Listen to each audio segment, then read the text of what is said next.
Salut à tous, c'est Luis Berson. On se retrouve aujourd'hui pour continuer notre série de vidéos sur les bases de TotalJS. Dans la vidéo précédente, nous avions appris comment fonctionnent les routes avec TotalJS. Dans cette nouvelle vidéo, on poursuit notre exploration de TotalJS et cette fois-ci, nous attaquons les schémas. Tantôt désignés par schéma, tantôt par modèle. Ce concept, dans tous les cas, n'est rien d'autre qu'un outil de représentation et surtout de contrôle des données de notre application. Oui, la définition paraît compliquée, je l'avoue, mais la chose elle-même est très simple. Nous allons tout de suite entrer dans le vif du sujet avec un exemple concret, mais avant de poursuivre cette vidéo, si vous êtes nouveau sur cette chaîne, je vous demande de vous abonner et de cliquer sur la cloche de notification pour ne rater aucune de mes vidéos prochaines.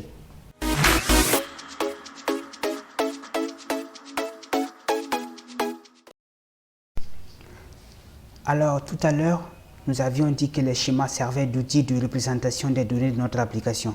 Bien, je vous explique cela. C'est un outil bien connu de tous les frameworks MVC et qui simplement nous offre la possibilité de représenter nos données sous forme d'objets afin de faciliter leur manipulation.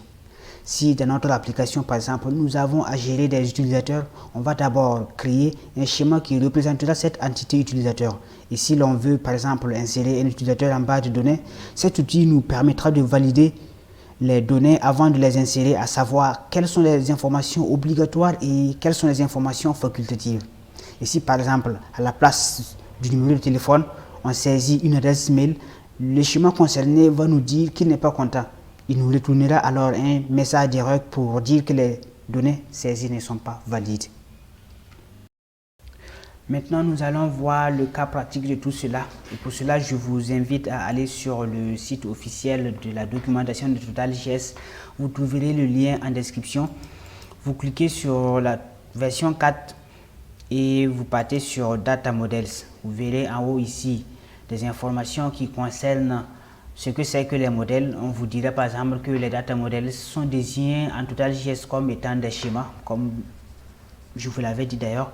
Et le plus important, c'est ce guide en fait qui vous permettra de créer votre schéma, votre modèle et de définir à volonté les colonnes, les types de données et facultatifs ou pas. Voilà, vous pouvez les définir autant que vous voulez. Et en plus de des champs à valider, vous allez trouver les opérations ou les méthodes à définir pour pouvoir insérer, gérer en fait les entrées et les sorties des données. Donc, voici une liste des méthodes possibles. Vous avez set query, set read, set save, insert, update, patch, remove. Voilà, et vous pouvez aussi créer d'autres tâches possibles. Simple. Il y a également une liste des types de données que vous pouvez utiliser. La liste est exhaustive ici. Il y a string, number, lowercase, uppercase, il y a email, il y a phone. Il y a phone, il y a date aussi, il y a URL si vous devez valider en fait des URL très facilement. Aussi, si dans votre cas vous n'avez pas dans cette liste ce qui vous permet de valider votre donnée, vous pouvez utiliser Custom Validation pour pouvoir le faire. Et pour le faire, c'est à ce niveau, vous définissez votre règle de validation et TotalJS va l'exécuter pour valider votre donnée. Pour pouvoir tester cela, nous allons partir sur notre projet qu'on avait créé tout au début de notre série de vidéos. On l'avait utilisé pour pouvoir tester les routes sur TotalJS, comme vous voyez ici. On va l'utiliser pour tester les schémas. Et à propos de cela, on va créer un nouveau dossier qui s'appelle schéma. Et à l'intérieur de ce dossier, nous allons créer un fichier users.js. Je tape sur entrée. Et ce qu'on va faire, on va pas se casser la tête, on va aller copier ce bout de code, cet exemple. On copie tout simplement et on vient coller. Et c'est parti pour les adaptations, pour les modifications. En haut, le nom du schéma. Pour que cela marche, le nom du schéma, on va mettre utilisateur. Simplement. Et là, on a nom. Et on va dire que c'est en capitalize. que c'est 30 caractères maximum. Et le tout, ça signifie tout simplement que c'est obligatoire. On va définir un autre schéma.define prénom. Également, ça sera capitalize 30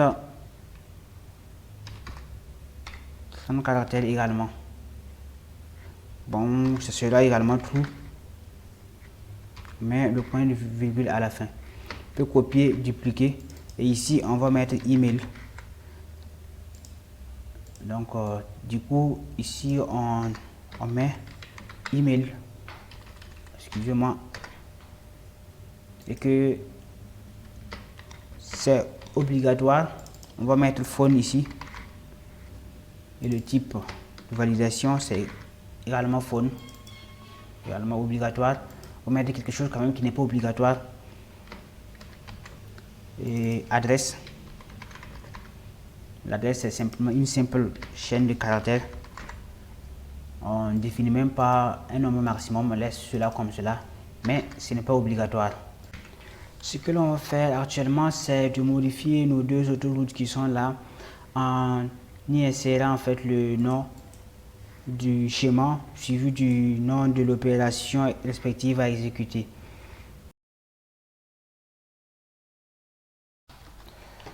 Voilà, on poursuit. Maintenant que nous avons défini les champs et comment ces champs doivent être validés, on va s'intéresser maintenant aux opérations, c'est-à-dire les méthodes pour gérer les entrées et les sorties. Parce que parfois, pour les utilisateurs, on a besoin de récupérer toute la liste, on a besoin de récupérer un utilisateur en fonction de son identifiant unique, ou bien on a besoin d'insérer un utilisateur, etc., etc. Bon, ici, on ne va pas utiliser toutes les méthodes par défaut qui sont données par le modèle, par notre modèle ici. Donc, on va enlever save, on ne va pas l'utiliser. On ne va pas utiliser également patch, on ne va pas utiliser update. Voilà, on va juste utiliser cette carte là pour faire en guise d'exemple pour comprendre comment fonctionnent en fait les méthodes. Vraiment, comme on n'a pas une connexion à une base de données, pour l'instant, je vais juste utiliser des tableaux simplement. Donc ici, query, on suppose qu'on veut récupérer la liste des utilisateurs. Donc je peux faire comme ça. Liste des utilisateurs. Et on va juste faire une variable qui va s'appeler users. Bon, désolé, je mélange du français et de l'anglais, mais vous comprenez pourquoi, parce que c'est très important lorsqu'on est développeur. Vous allez parfois le faire, mais bon, c'est vrai que c'est désordonné de cette façon, mais je vais aller dans cette logique et puis on verra. Voilà, donc je fais une liste des utilisateurs. Et ça sera très simple, hein. Je commence par mon nom, Luis Belson, je fais une virgule, je mets Anna Bourman, voilà, pour que les filles ne se sentent pas discriminées. Voilà, un peu, je vais mettre Christian Kinda et il y a Agapé Rastor. Exemple, c'est une liste d'utilisateurs par exemple qu'on peut retourner à l'utilisateur. Et comme je vous l'ai dit, à chaque fois qu'on crée une méthode ou une opération comme cela, on a un objet ici qui nous permet d'avoir beaucoup d'options, beaucoup de fonctions pour gérer, retourner, voilà, pour traiter une requête. Donc la requête qui nous vient du navigateur, on peut l'obtenir à partir d'ici. Les données qui sont passées par cette requête également, on peut la voir ici. Les fonctions de schéma, voilà, tout ce qui est comme option de schéma ici, on peut les avoir à ce niveau. Donc on va également utiliser ça pour faire un callback, pour retourner une réponse à l'utilisateur, c'est-à-dire la liste des utilisateurs vers le navigateur qui nous a fait la requête. Donc quoi de plus simple, on va simplement utiliser $.callback. Voilà, il y a l'autocomplétion qui nous aide et on dit que ça doit être une chaîne de caractères ou voilà, n'importe quelle variable. Donc nous on va mettre users, tout simplement, on fait point virgule. Et je vais essayer de commenter tout cela ici, voilà, pour qu'on puisse se souvenir. Retourner, bon, c'est mieux que je mette ça en minuscule. Tourner la liste. C'est avec ce callback en fait qu'on va pouvoir retourner la liste. Et maintenant ici, si l'on veut par exemple récupérer un identifiant, un utilisateur à partir de son ID par exemple, c'est également ici qu'on peut le faire. Je reviens à la liste, je passe ce commentaire qui ne sert pas à grand chose et je vais commencer à chercher l'utilisateur en question. Donc on va copier ça, on vient coller ici puisque nous n'avons pas défini ça comme étant une variable globale. C'est pour cela je copie, je viens coller ici, mais l'objectif ici c'est de retourner un seul utilisateur mais pas la liste de tous les utilisateurs. Donc je mets un commentaire, je sais pas pourquoi j'ai toujours un problème d'indentation, et je vais ici dire récupérer un seul utilisateur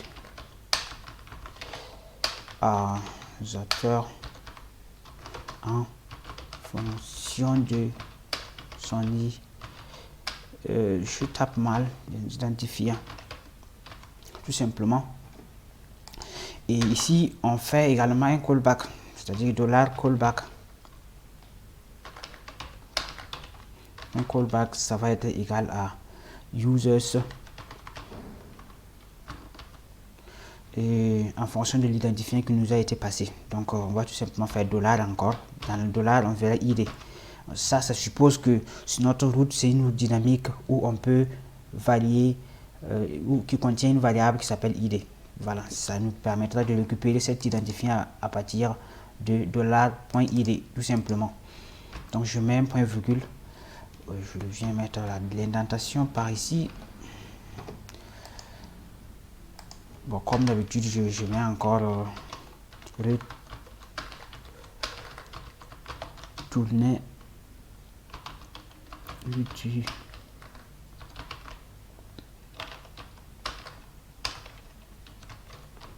Demander.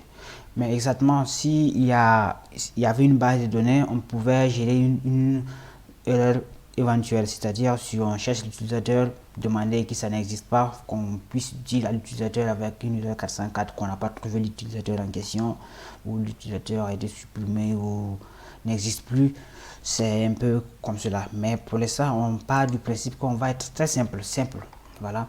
Dans la prochaine vidéo, on va voir NoSQL, c'est-à-dire une base de données embarquée que nous allons pouvoir utiliser avec TotalJS pour des projets, en tout cas pas très grand. Si vous voulez un projet trop grand, vous ne pouvez pas utiliser NoSQL parce que vous allez avoir des soucis de performance par la suite, mais c'est un outil très important.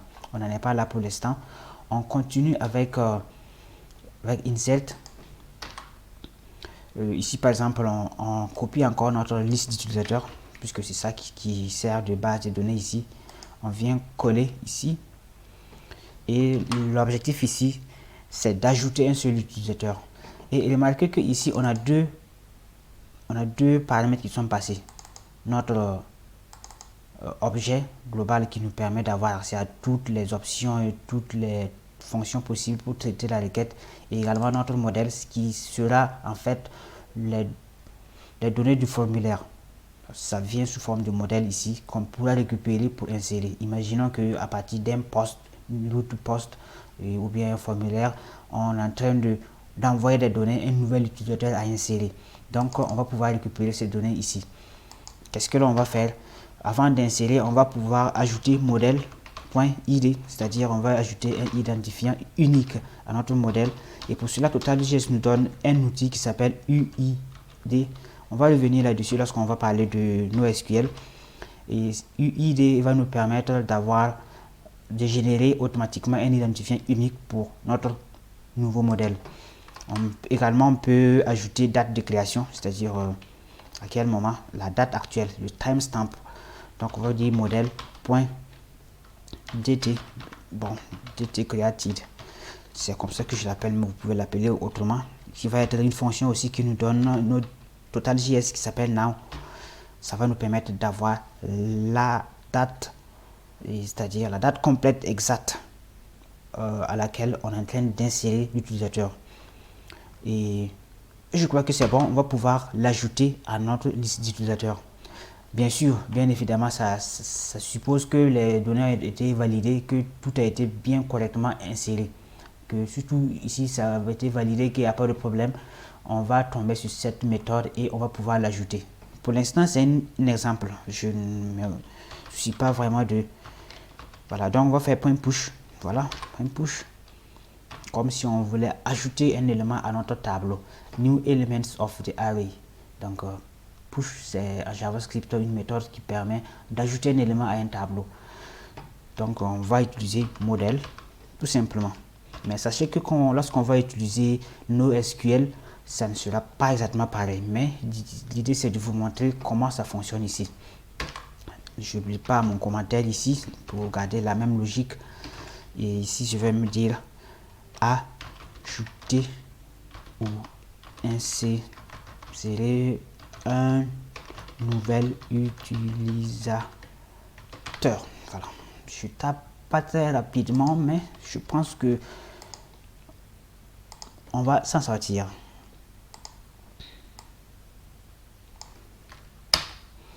Et ici, on va pouvoir également apporter notre base de données comme d'habitude. C'est embêtant parce que lorsqu'on, à chaque requête, si on doit créer la base de données et ajouter, ça veut dire que, par exemple, ici on a inséré un nouvel élément, on ne l'aura pas ici.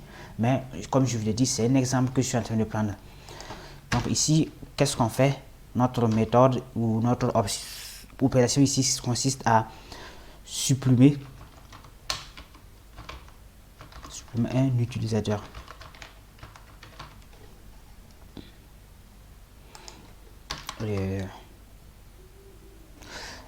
J'oubliais effectivement, lorsqu'on finit d'ajouter, il faut retourner une réponse. Il ne faut pas que j'oublie ça. On met callback qui va être maintenant l'utilisateur en question, ça sera modèle. L'utilisateur, nouvel utilisateur qu'on vient d'ajouter. On suppose qu'on veut en fait le retourner à l'utilisateur, à notre visiteur, si vous voulez. Et ici, avec Shift, on va pouvoir ajouter, enlever un élément. C'est-à-dire, vous voyez ce que VS Code nous dit, remove the first element from an array. Voilà. Bon, on suppose que c'est comme ça on veut faire. Hein. Ça va enlever un seul élément. Mais l'idée, c'est ça. Je ne suis pas en train d'utiliser une barre de données normale, donc vous comprenez pourquoi. On reste très simple avec notre tutoriel pour ne pas trop charger, parce que si on apprend beaucoup de choses à la fois, c'est compliqué. On va aller petit à petit. Et je compte en fait faire une autre série de vidéos pour faire le tour de tout ce qui n'a pas été très bien expliqué dans les détails, pour que vous puissiez être vraiment des héros avec TotalJS. Mais pour l'instant, je suis très simple pour rester dans une pédagogie du type step to step en fait, step by step.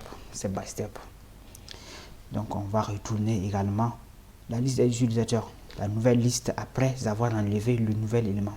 Bon, malheureusement, si on dit que ça enlève le premier élément de notre tableau, bon, ça veut dire que moi-même je ne vais pas dire, mais ce n'est pas grave, j'utilise le tool user ici. Et également, il y a ça qu'on appelle le custom workflow, c'est-à-dire des fonctions que vous pouvez définir de façon customisée, personnalisée pour pouvoir les gérer. Voilà, vous pouvez donner le nom que vous voulez. Imaginons par exemple que pour les utilisateurs, vous voulez créer une fonction pour gérer les logins, c'est-à-dire la connexion, et également le logout, c'est-à-dire la déconnexion. Donc vous allez pouvoir mettre ici login, voilà, et on va gérer. Ici, c'est simple. Comme je le disais, on peut en fait ici ajouter, retourner une réponse en chaîne de caractères, histoire d'être vraiment simple quoi. Je veux pas to call back again and here I will, bon, excusez-moi, ici je vais retourner un message pour dire à l'utilisateur que vous êtes connecté, tout simplement. Et puis ce n'est pas un message trop compliqué, très simple, connected. Vous voyez un peu de quoi je parle. Et ici log out, on va retourner également une réponse à l'utilisateur se servant également de $.callback, et la chaîne de caractères à retourner c'est simplement disconnected. Bon, du coup je suis maintenant en train de coder en anglais, en français, ça paraît bizarre mais bon, on va faire avec. C'est bon, je crois que vous voyez un peu comment cela fonctionne. Maintenant, l'autre challenge, c'est quoi? On va pouvoir lier toutes ces méthodes à notre route pour que cela, à chaque fois qu'il y a une requête, que l'on puisse répondre avec notre schéma, les outils, les fonctions, opérations que nous avons créées dans notre schéma. Et pour cela, on repart sur notre contrôleur, on part dans users. On avait dans la vidéo précédente défini des routes de ce genre qui nous permettaient de, voilà, bon, de l'équité des utilisateurs. Voilà, j'ai mis ceci, j'ai préparé ça, j'ai pas voulu que la vidéo soit longue.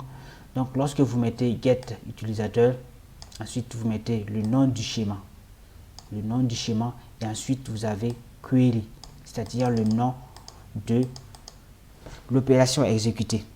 Donc ici nous voulons récupérer la liste des utilisateurs, donc notre schéma concerné s'appelle utilisateur, et bien c'est ici le nom du schéma. En haut ici on a déterminé notre nom du schéma. Donc et ici on a query. Query, ça fait référence à dans notre schéma à ça, cette query.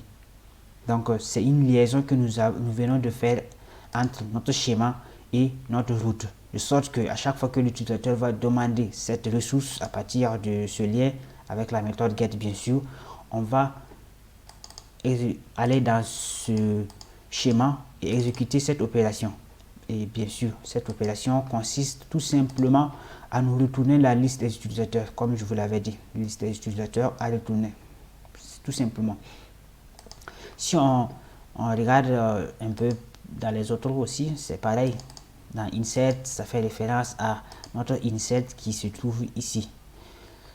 Et également, ici, ça doit être get read.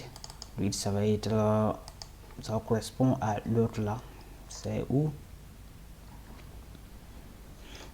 Voici read qui est ici, en fonction de l'identifiant. Et comme je vous l'avais dit, on pouvait récupérer l'identifiant qui est variable ici pour pouvoir chercher dans notre base de données ou bien dans notre tableau. Comme on a également une opération qui nous permet de supprimer un utilisateur, voilà, on va peut ajouter ces liens. Et pour cela, je vais aller les ajouter très simplement. Je vais mettre delete, c'est-à-dire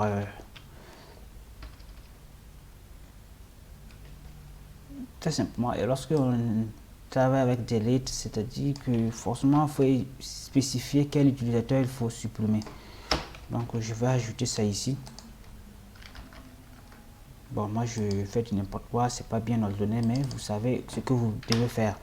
Donc ici ce n'est pas users mais c'est utilisateur qui est notre nom de schéma, tout simplement. Et ici on va mettre arrobas. C'est pas obligé qu'on mette l'arrobas, mais laisse ça simplement comme cela, aussi ça marche.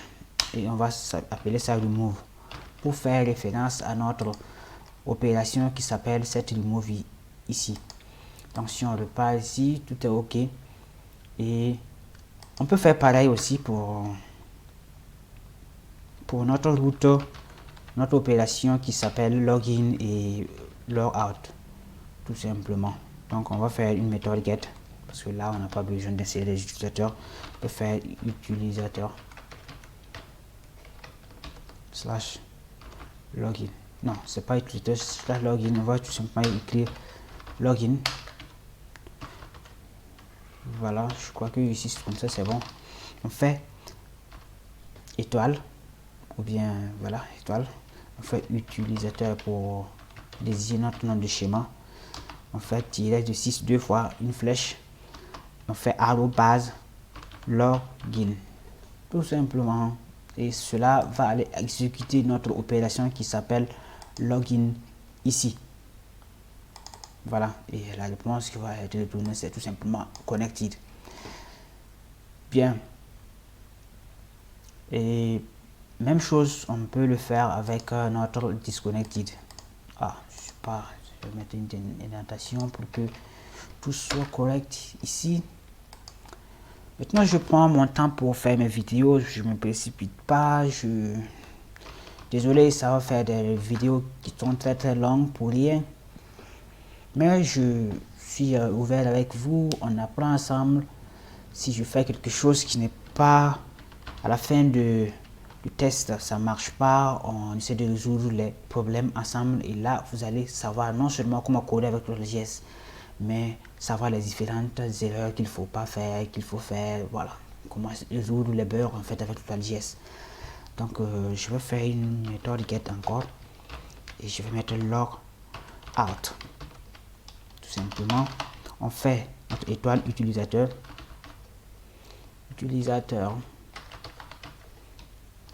tiret, voilà, flèche, on fait arrobase log out. Et je vous rappelle encore, log out ici fait référence à notre workflow, fonction custom, fonction personnalisée qui est log out ici. La réponse a retourné sur la disconnected et on est d'accord. Maintenant, on va essayer de tester tout cela. On ouvre un petit terminal ici et on va taper node index.js. Faire entrer notre application sera lancée au port 8000. Tout va bien. Pour l'instant, il n'y a pas d'erreur. Ou bien je me trompe. Pour l'instant, il n'y a pas d'erreur. On va tester juste deux routes. Celle-là plus celle-là. Plus bon. Avec login et logout. On va les tester. Ici, pour que vous puissiez voir que ça fonctionne. Parce que s'il n'y a aucune garantie que ça va fonctionner, mais juste pour vous montrer comment ça fonctionne, dans la prochaine vidéo, on va aller avec NoSQL, une base de données. Là, on va faire des entrées, des sorties réelles avec une base de données embarquée qui s'appelle NoSQL. Mais pour l'instant, je vous montre ce que l'on peut faire avec les modèles, à quoi ça peut servir. Donc, on va ouvrir notre navigateur tout simplement et on va tester ces routes qu'on venait de créer. Comment s'appelle ce route encore? Si on le parle ici, on va utilisateur / liste. Ça doit nous retourner la liste des utilisateurs ici. Je ne vais pas utiliser en fait une méthode post.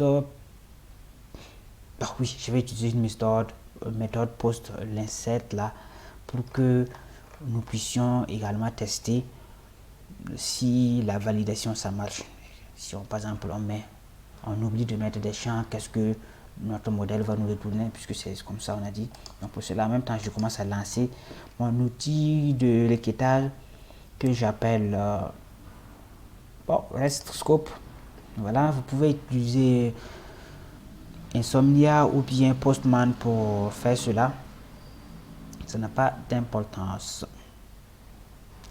Comme je vous le disais, je vais utiliser dans mon navigateur localhost / liste, non, utilisateur plutôt, excusez-moi, j'oublie, utilisateur / liste, on voit ça qui est ici. Chez Kibam, on voit la liste des utilisateurs. Qu'est-ce qui s'est passé? Ce n'est plus comme avant lorsque l'on mettait la route, on définissait notre route et ici on met une fonction, on définit une fonction ici pour traiter la requête, pour faire le retour. Non, maintenant on met un schéma qui nous permet de gérer cela, puisque c'est la méthode get. En fait, on n'a pas besoin de valider des données. Si c'était pour entrer des données, on devait valider. Donc c'est cette query en même temps qui a été exécutée et voici la liste des utilisateurs qui a été retournée. Imaginons par exemple si je transforme Louis Besson là par Louis Vuitton. Bon, je sais pas comment ça s'écrit. Bon, mettons lui pasteur. Parce que je veux pas me compliquer la chose. Si j'actualise, bam, on a maintenant lui pasteur. Vous voyez, on a maintenant lui pasteur.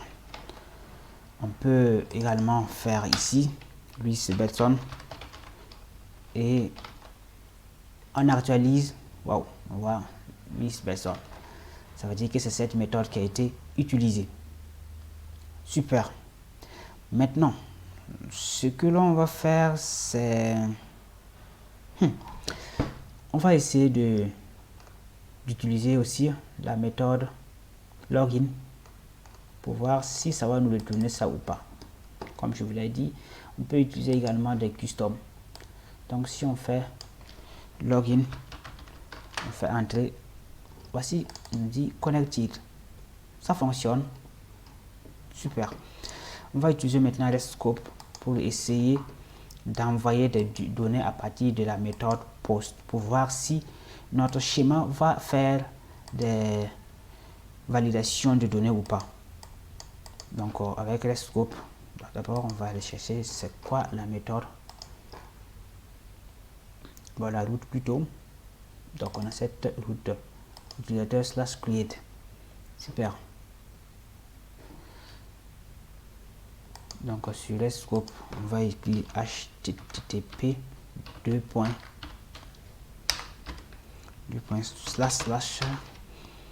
local host 2.8000 on fait /utilisateur